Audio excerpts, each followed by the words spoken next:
Healing Conversations. Welcome back to Healing Conversations. Heal Her. You're healing with Cheryl.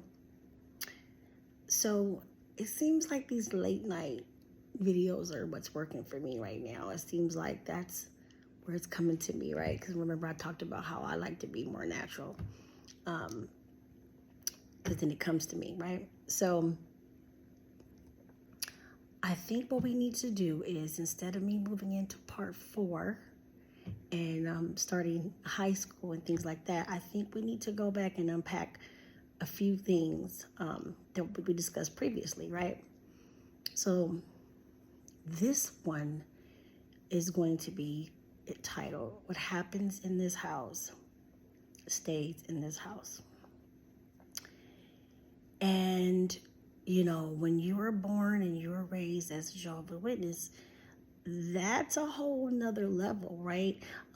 A lot of us heard that when we were growing up, right? What happens in this house stays in this house. But once you start tying in religion to that, and like I said, my case was being born and raised a Jehovah's Witness. I can't speak for other, religions, but, there's a lot of psychological harm that is done with children. And like I said before, I experienced it myself, and I had a lot of clients, as a crisis specialist, calling and wanting to tap into that. So I thought that was a good place for us to start and kind of go over what we talked about. So what happens in this house stays in this house. So when you are raised a Jehovah's Witness, there's a lot going on, right? A lot of people don't want to admit the things that are going on, but there's a level of domestic violence. Domestic violence does not always have to be physical, right? Psychologically, you can be in a domestic violence situation. And I think it happens a lot in this religion. And the reason why is because you're really not yourself, right? You're not your authentic self. And if you're trying to process any type of childhood trauma that you may have had, that's going to kind of spill into it. So I definitely wanted to talk about that, right? So the My Book of Bible Stories, that book came out in 1978. That's the year that I was born. So that book was heavily being pushed around the time when I was growing up and being born a Jehovah's Witness. And so when you're looking at that book, it's pumping a lot of fear. It's pumping a lot of, you don't want to disappoint Jehovah, right? The people, you have all the different stories, right? Delilah in the Bible, and what happened to her, and you have all these examples that you've already start putting in this child's head at a very young age. And so what happened in this house stays in this house, they take that literal, right? So as a kid, when I was growing up, it makes it hard. So in my video, in part 3, we talked about a lot of things that were happening to me. And there's just no way that, a 4th grader should ever feel afraid at that time to go and talk to your parents and tell your parents, something that's going on at school, especially if it's dealing with CSA, right? And so I learned at a very young age, what happens in this house stays in this house. And so it just kind of applies to like everything in your life. You kind of don't tell people what's going on, right? And so I kind of want to talk a little bit about that. If you're having conversations with your child and, you're telling your kid what happens in this house stays in this house, it's going to definitely affect their psychological, right? Especially if it's any type of abuse that's going on in the home, right? You're basically teaching your child not to tell anybody, and as you saw in my video, that was bad because I should have been totally comfortable to go to my parents and talk to them about the CSA situation that I had in the 4th grade, right? So, if you go back to that story, it started off with the first incident where I'm being sent with the male TA to the school. Nothing happened. I mean, to the store from the school, I should say. And so nothing happens in that case. So what do? I naturally go home and I'm like, hey, I went to the store today. Had no problem going straight home and telling my mom that I had went to the store, that it was a male with a male TA. And I was not supposed to go. I should not have gone. But that particular detail, it was okay to say, right? And then move forward to the second incident, which is the main incident that I should have been the most comfortable going to talk to my parents about. I didn't tell my parents, and when the school didn't tell my parents, and when the police didn't show up at my house to discuss it with the parents, because they just assumed that the school was taking care of it, it allowed me to not say anything. And that is the beginning of me learning not to say anything, right? I think that if you are an ex-Jehovah's Witness and you're watching this video, you know what I'm talking about, right? You know that everything you tell your parents, you're probably going to end up in a judicial meeting behind it. You're definitely, that's the one part that doesn't stay in your house, right? So what happens in the Jehovah's Witness religion, what happens in this house stays in this house, only applies to the outside world, right? And as I got older and started having conversations with even family members, right, had no idea all the things that I was dealing with at a young age. And many of them are probably watching this video right now, and they're probably like, I didn't even know all this was going on, right? So that's that level of what happens in this house stays in the house. And then there's the second level as a Jehovah's Witness, and that's where what happens in this house gets to the elders, and then now you're dealing with this in judicial meetings, right? So I land in judicial meetings behind everything that's going on with my parents. And now the child is being brought in to ask questions so they can make a decision on what they're going to do. Ironically, they really don't make a decision. You know what I mean? For me, in hindsight, it's just let me get all up in your business, and let me tell your wife, what she's not doing, or let me tell your kids, what they're not doing, which is a problem. And I'm bringing awareness to this because I was a very strong kid, but there's a lot of kids, especially now, that I talk to or have talked to on the crisis line that are current Jehovah's Witnesses, ex-Jehovah's Witnesses, and they're not dealing with it so well. They're not. They're calling and they have suicidal ideations, right? And so you're having these conversations and it's like, well, do you have a plan? I could take some pills, right? They'll tell me. And, well, do you have any pills around you? Do you, what are some reasons for living? On the crisis line, when you're dealing with people, one of the best questions that we ask is, let's dig a little deeper and let's find out reasons for living. And the reason why I'm bringing this up right now is because a lot of times when you're growing up as a Jehovah's Witness, you don't really have a lot of reasons to live. You don't have a lot of reasons. You don't have a voice. You don't have any outside activity.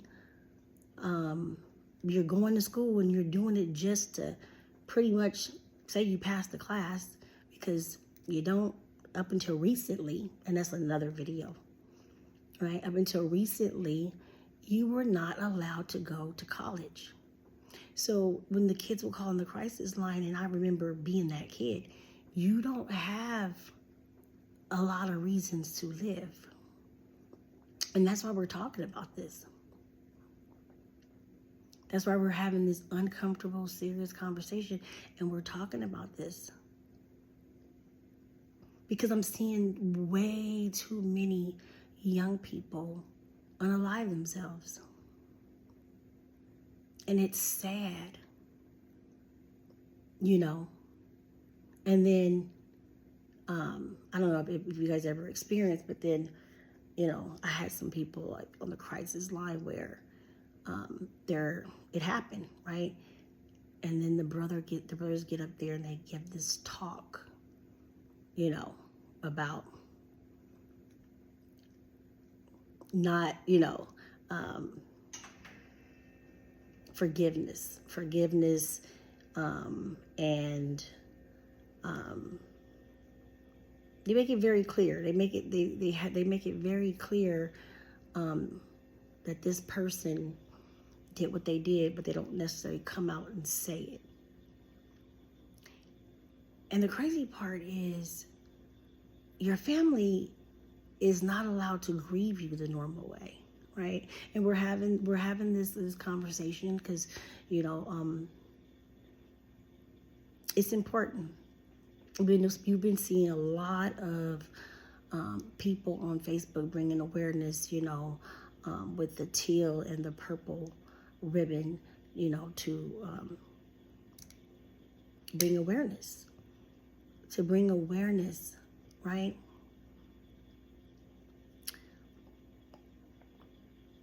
I think it's very important to just tap in, you know, to your kids and seeing where they are psychologically when you're raising them in high indoctrinated religion. They keep you really busy, right? So for us, Tuesday, Thursday, Saturday, field service, Sunday, they keep you so busy that you really don't realize until you slow down.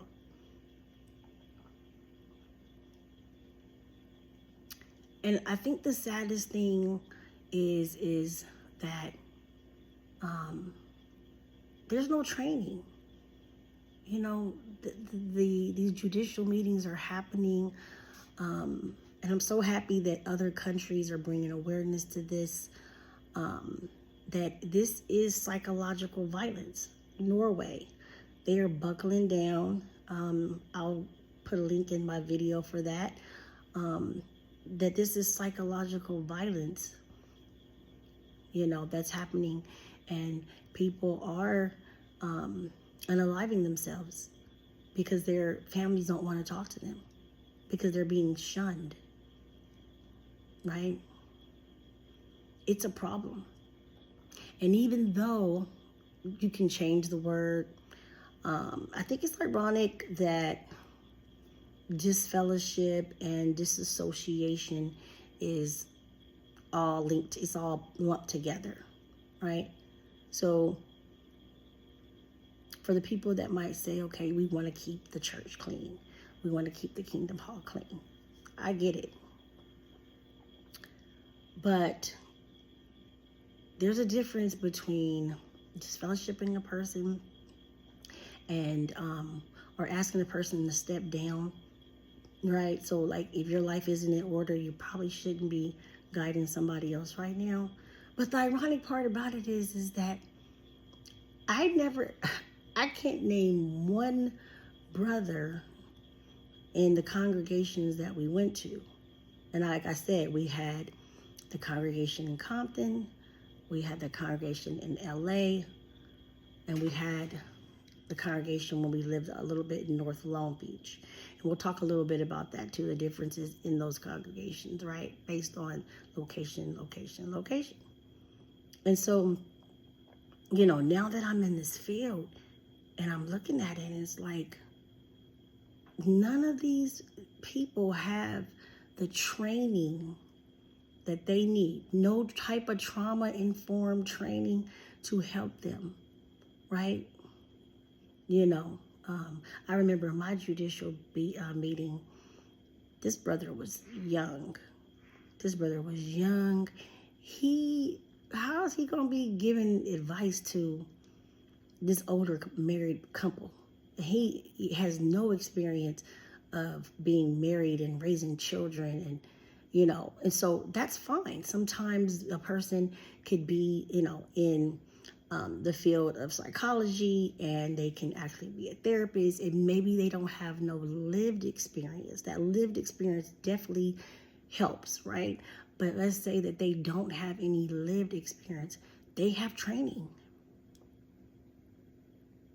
And the elders do not go through any type of training.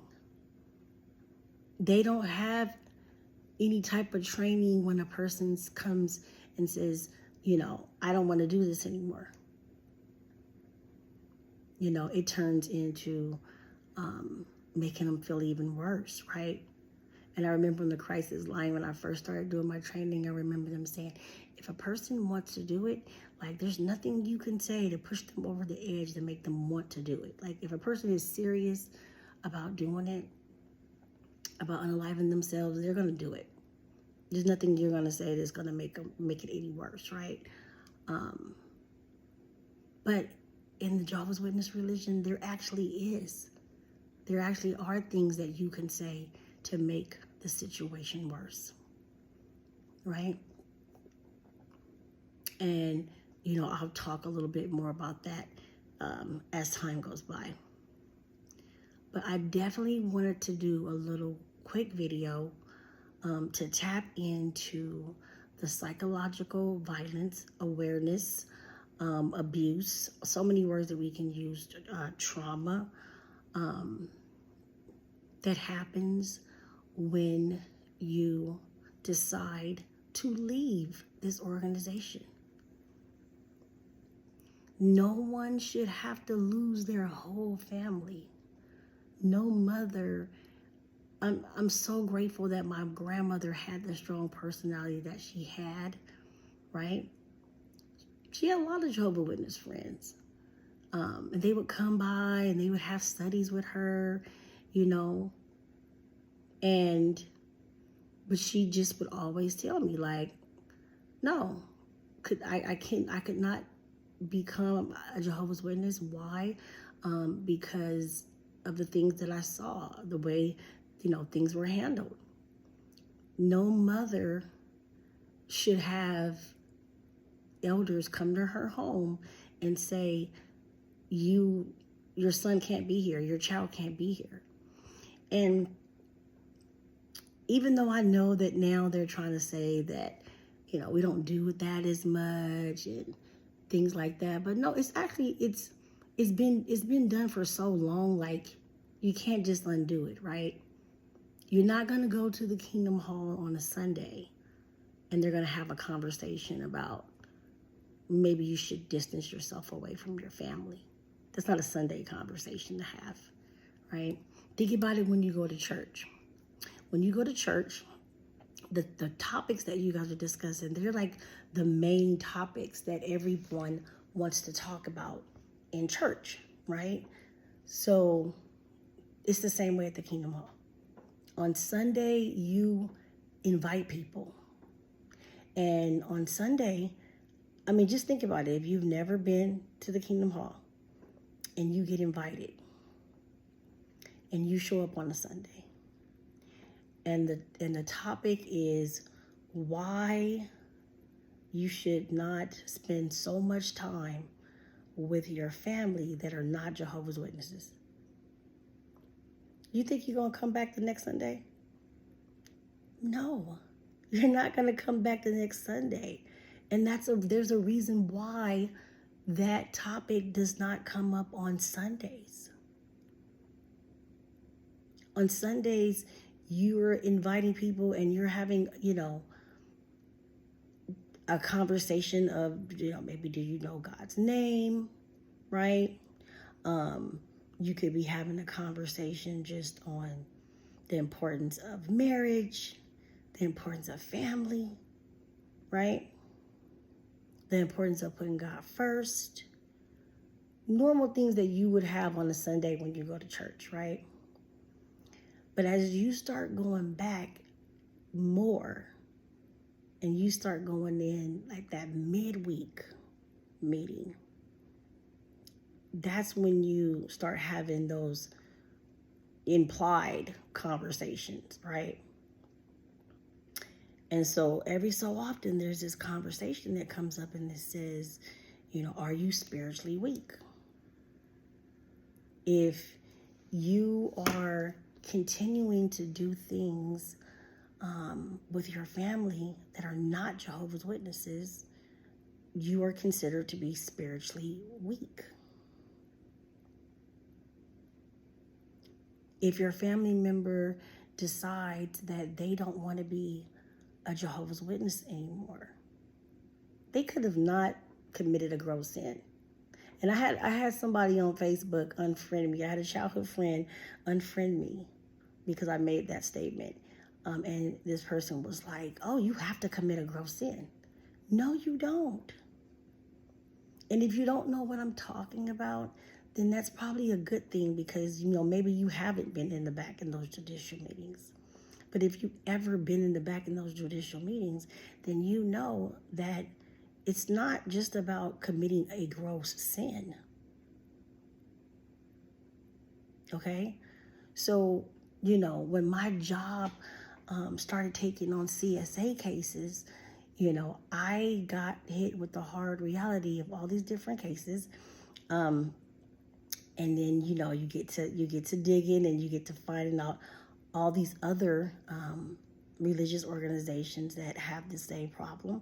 And I had no idea that I was going to land myself on the Australian Royal Commission. I wasn't looking for it. I wasn't looking for it. But when I found it, I was like, wow. Okay. And so let's say that your family, like me, runs across this. And your family member is like, I love Jehovah. I love Jehovah. I love this organization. But I cannot unsee it. I cannot be a part of an organization where, I can't even be comfortable anymore at this point bringing my kid, right? You are basically disassociating yourself. You're deciding that because there's some things in this religion that don't line up to my morals and my values, and I don't know of any parent that would be okay with this. I think that's why a lot of parents ignore it, right? If you have ever tried to bring this topic up with your parents, 9 times out of 10, they're going to change the conversation. They're going to find a way to get around it. They're not going to want to have the conversation. Right? Because then it's going to force them to reconsider and rethink, like, what am I in? Or, remember we talked about being positive. It might just land you in a back meeting just asking why. Yeah, why does this 2-witness rule, apply to the CSA case, right? And the more, you get to like reading your Bible, not reading the literature, the more you get to reading your Bible, you start looking at the different situations in the Bible to where, yeah, there was a need for 2 witnesses, right? There was a need. Back in the day, if a woman was caught committing adultery, you knew it was going to happen to her, right? So her husband could just be mad, or her husband could just want a divorce, not want to deal with it anymore, and he could just lie and say that she did this. But she didn't necessarily do it, right? So the 2-witness rule made sense back then, right? We're not, We're not going to just do this because you said that your spouse is having an affair or had an affair, right? You need to bring your witnesses that prove this, but pedos don't bring witnesses.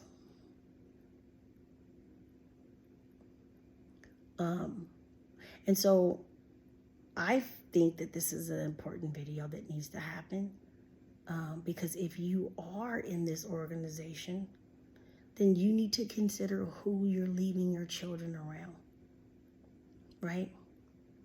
You need to consider, who are you letting them go out and field service with? Who are you allowing them to go stand at the cart, right? Because they will know that there are registered offenders in your Kingdom Hall and say nothing to you,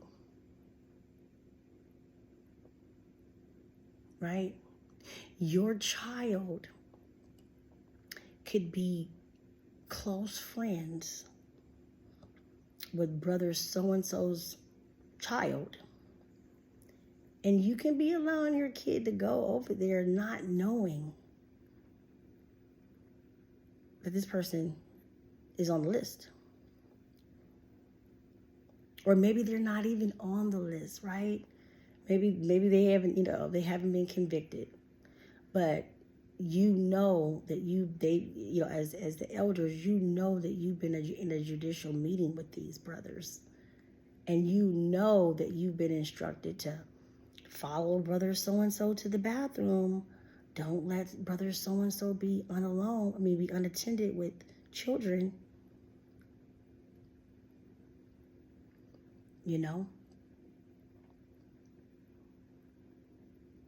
And I find it just so strange. And I think that's why lately there's a lot more elders that are stepping down. A lot of them are stepping down. There's a huge substance problem amongst elders, because they have to carry the weight of these deep conversations of knowing what this kid is going through. Now, remember I told you in the other video, I started going to judicial meetings when I was 14 years old. Now, of course, it was not CSA cases back then. It was about my parents and the things that were going on in my home. And I'm going to do another video on that too, because I think a lot of Jehovah's Witnesses struggle with this other personality. Like, it's not who you really are. You're putting on the new personality, right? And when you're putting on the new personality because you're told to put on the new personality, or because, you want to make it through the Great Tribulation, or you won't want to die in Armageddon, or, you're not doing it because it's who you naturally are. I think that when you truly develop a relationship, or you move away from religion and you develop a true relationship, you do things because it's the right thing to do. I think about, I am not the same Cheryl I used to be, trust me, and I think about a lot of the things that I did, that there's no way that I would do that now, because out of my love for God, I'm just not going to do that. Not that you're not going to sin because, someone else is telling you that you can't do it, but you just decide that that's not, it's just something you don't want to do. You don't want to do that. So, I'm having this video and I'm saying this because if you are dealing with issues with your kids, your child needs therapy.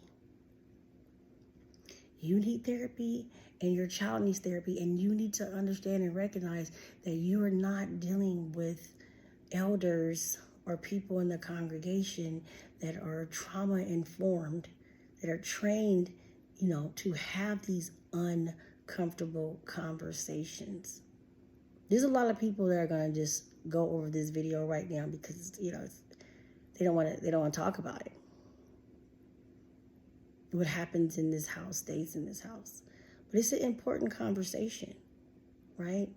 Going back to, like I was saying, being in judicial meetings at 14 years old, ask questions of what's going on between your parents. You get to the point where you can kind of see what's going on. And you better say the right thing, because if you don't say the right thing, now you got a whole nother issue with the parent that you are bringing concerns up about. It doesn't mean that you love that parent any less. It just means that their behavior is just not lining up, right? So, like I said, my life at the Kingdom Hall was not the same life when I got home. And there's a lot of videos. I just watched one the other day. Oh my goodness, I loved how everyone is coming out and talking about it. Most of us are grown, have kids of our own, grandkids, and we recognize and realize that this generation is not the same. And we were able to endure, a lot of that trauma. But the kids nowadays, they're just, on top of, the social media and the video games and all the stuff that they have going on. So I think this is a very important video. Stop, if you are in, right? Stop taking your kid. I know you're not even supposed to be watching this video, but this is not apostate information. This is, if you are going through something with your child, take your child to therapy. And the reason why, it's heavily discouraged. We were not allowed to go to therapy. And in hindsight, I know why. Because as I was sitting there, talking to my therapist and just digging back into the different conversations and the things that happened, you as an adult, you realize, yeah, CPS probably would have been knocking at the door. Right? If there's a lot of videos where people have come and they decided, you know what, I'm gonna go ahead and take my kid. My kid is having some issues. Maybe the kid is cutting, doing different things. And so they're like, I better go ahead and take my kid in. And when you take your kid in and that kid gets to talking, I've seen videos and I've heard stories, live stories on the crisis line of children's services showing up at your door. And, I'm mandated, right? So there are, which is part of the reason why in my Facebook group, I don't have any minors in there because I mandate it. And so I have to report, and that's what's happening. You take your child in there, your child is saying all the things, right? Because the kids nowadays or the people nowadays are more verbal.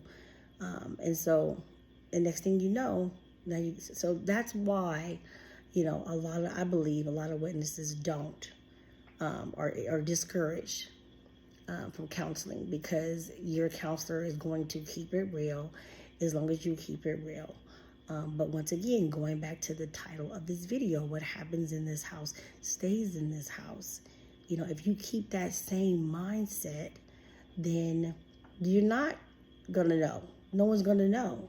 You're just sweeping all these situations under the rug. And then what happens is your kid turns 18, or at whatever point they decide, this isn't loving. I don't want to do this anymore. And now your kid already has trauma, and now you are going to softly shun your child if they're not baptized. That's another video too. Soft shunning is real.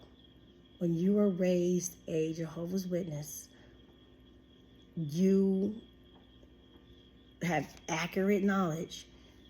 And so if you decide, like I decided, that I don't want to do this, because I know what it's like to be, 5 years old and not be able to talk to your family. So you're looking at it and you're like, I love God, but I can't sign up for this. And if you get far enough to start going through the questions, right? Because when we talked about that, I finished all the books. Over several years, I finished the books and got to the questions. This last time, when I got to the questions,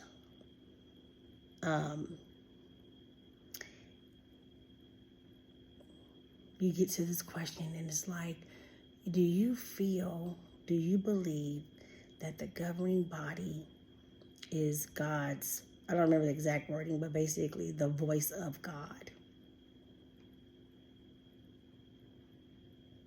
Do you believe that, we are the one true organization and the governing body is the voice?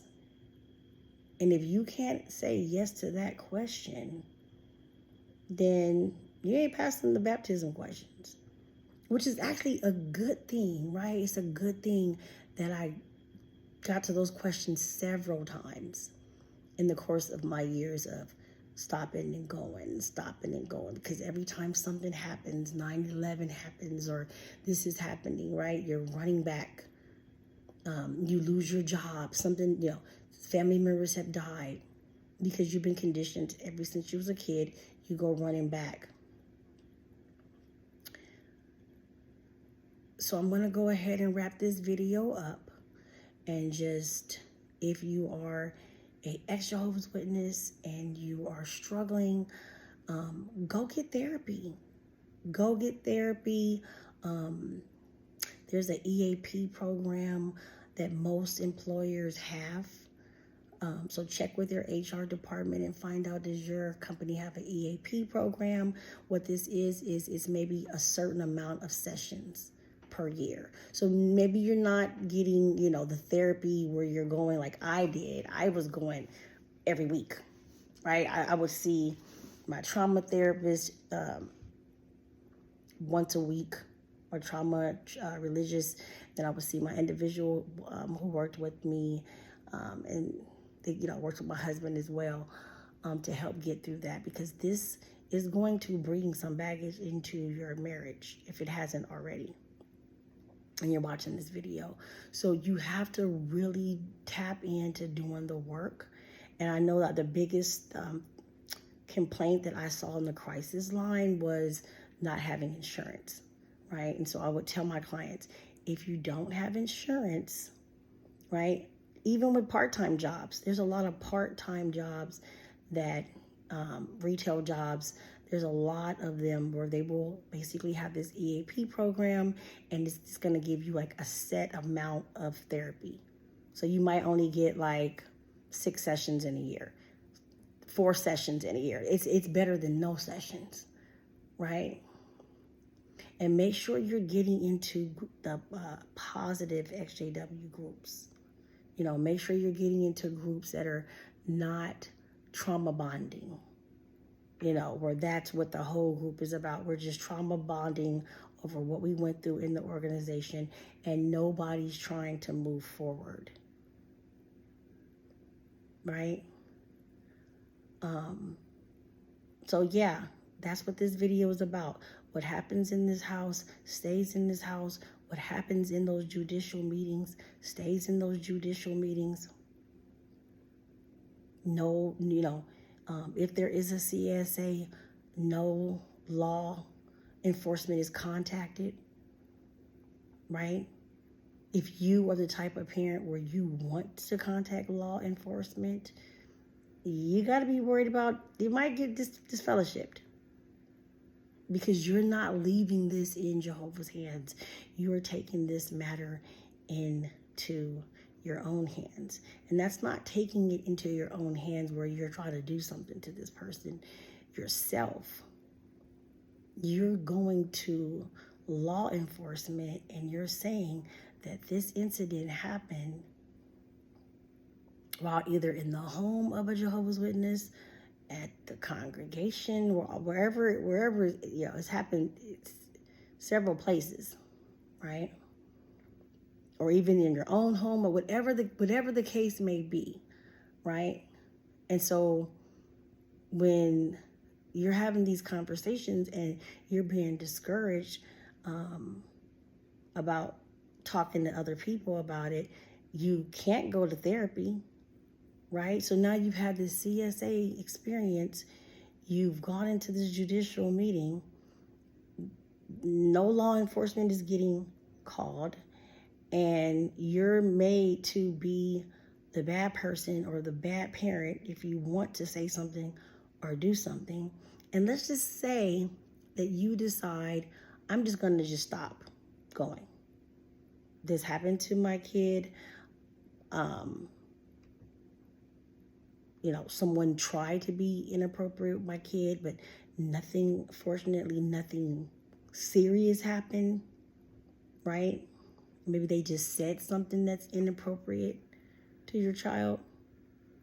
And then you go and you're like, I can't do this anymore.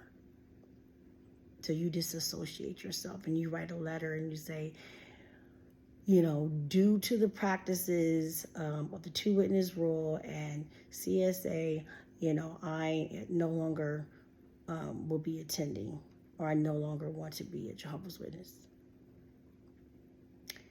You pretty much get removed.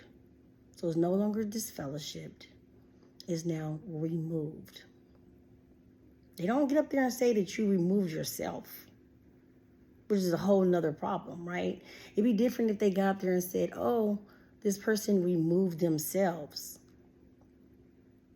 Because then people might wonder why. But why did Sister so-and-so after all these years? Or why did this elder after all these years, why would they all of a sudden just stop? They have to make it look like you did something and they kicked you out for it.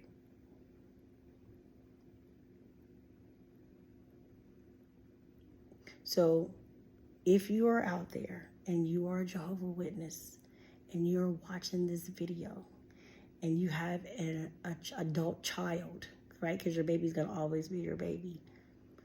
And I see a lot of these videos. And your child has made a decision that they no longer want to be a Jehovah's Witness based on CSA, based on the governing body lying on the stand. Please reconsider before you make a decision that is going to affect you for the rest of your life. This is not them coming to you saying, I don't want to do this anymore. And even if they decided they're grown, at that point, they are grown, right? But what is the goal? The goal is to get them out the house, right? Everybody in the house has to be serving Jehovah. We want to get them out the house because we don't want that influence. Or maybe you don't want that person in the house because they might break down one night and they might get emotional and they might decide to have the uncomfortable conversation of what happened to them or the uncomfortable questions that they were asked in this judicial meeting. And you might change your mind. You might decide, I don't know if I want to be a part of this anymore because something has happened that has affected my child. And while I would like to remain in this religion, the fact that you expect me to never talk to my kid or distance myself from my adult child because this happened to him or her. And I will say, it's girls and boys, right? It's not just a matter of, these files have just all little girls in them. No, there's girls and there's little boys that had these encounters, and so I'm going to go ahead and in this video, like I said, I'm going to put some information in the link. If you are a Jehovah's Witness and you're watching this video and you have a child that is displaying some of the things that are concerns that we talked about here, get them outside therapy. right? You cannot heal in the same environment that broke you. So if you had something that happened to you in the organization is not going to be the ones to be able to fix it. You need to seek outside help so that way you can get your kid well, right? Or yourself well, or whatever the case may be, you know? And if you are a ex-Jehovah's Witness and you're watching this and you had any type of childhood trauma and you have not sought therapy, definitely suggest that. Therapy did amazing things for me in my life, and I'm a crisis specialist. I cannot express that enough. When a crisis specialist is waking up and realizing I was born and raised in this high indoctrinated religion, and they've somehow found a way to attach God to the organization. And now they want me to believe that because I don't want to be affiliated with the organization anymore based on the things that the organization has done, that somehow I'm leaving God. No, I did not leave God. Believe me. It sounds crazy, but my awakening, God was very much involved in it. And God's the one that woke me up. It woke me up that no. This is not okay. I am not okay with this. And I know that there's a lot of changes that they're making, and I really hope that there is this will be one of the changes. Like I said in my video, I'm not sitting here with the desire to wake everybody up, right? Some people have been in it for so long, they lose their mind if they woke up, especially if they got to digging, right?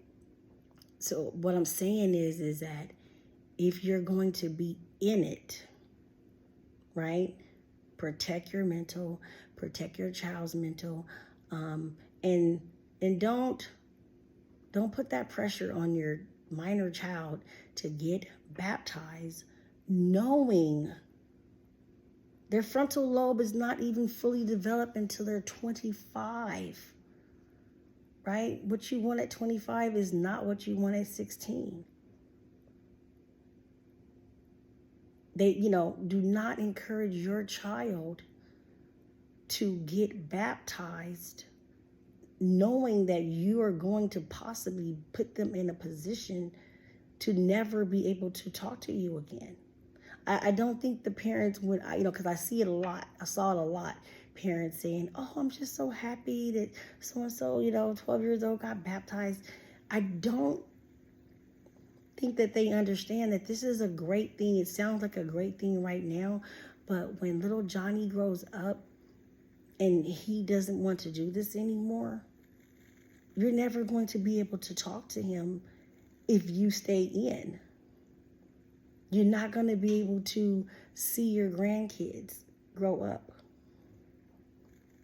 and I encourage having, age-appropriate conversations with your kids. Don't come up with some lie of why, the grandparents aren't around, or why this aunt isn't around, or why this uncle. No, tell your kids the truth. Age-appropriate, of course, right? Because I guarantee you, at some point, they'll find out the truth down the line, and then they're not gonna feel like they can trust you. I don't lie to my kids.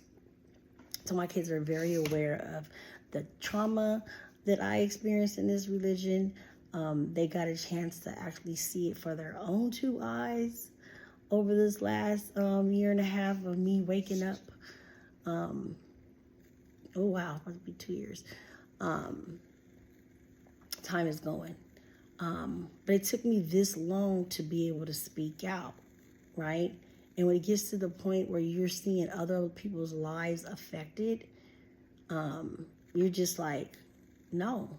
And it's healing for you. It's healing for me too. You know what I mean? But the biggest push for this was the lives that I saved and have saved on the crisis line. You know, when you work on the crisis line, there's two different positions, right? So there's, a peer specialist. If you're a peer specialist, you don't have to have a degree to do that. You just have lived experience. Those positions, if you call the crisis line and you need someone to talk to, and you call the... So we're going to go ahead and end it here. Looks like I ran out of time. I had to add this back in, but I definitely want to thank you for listening today. Don't forget to like, comment, and subscribe. And thank you for listening to Healing Conversations Heal Her. Bye for now. If it ain't authentic, I don't want it.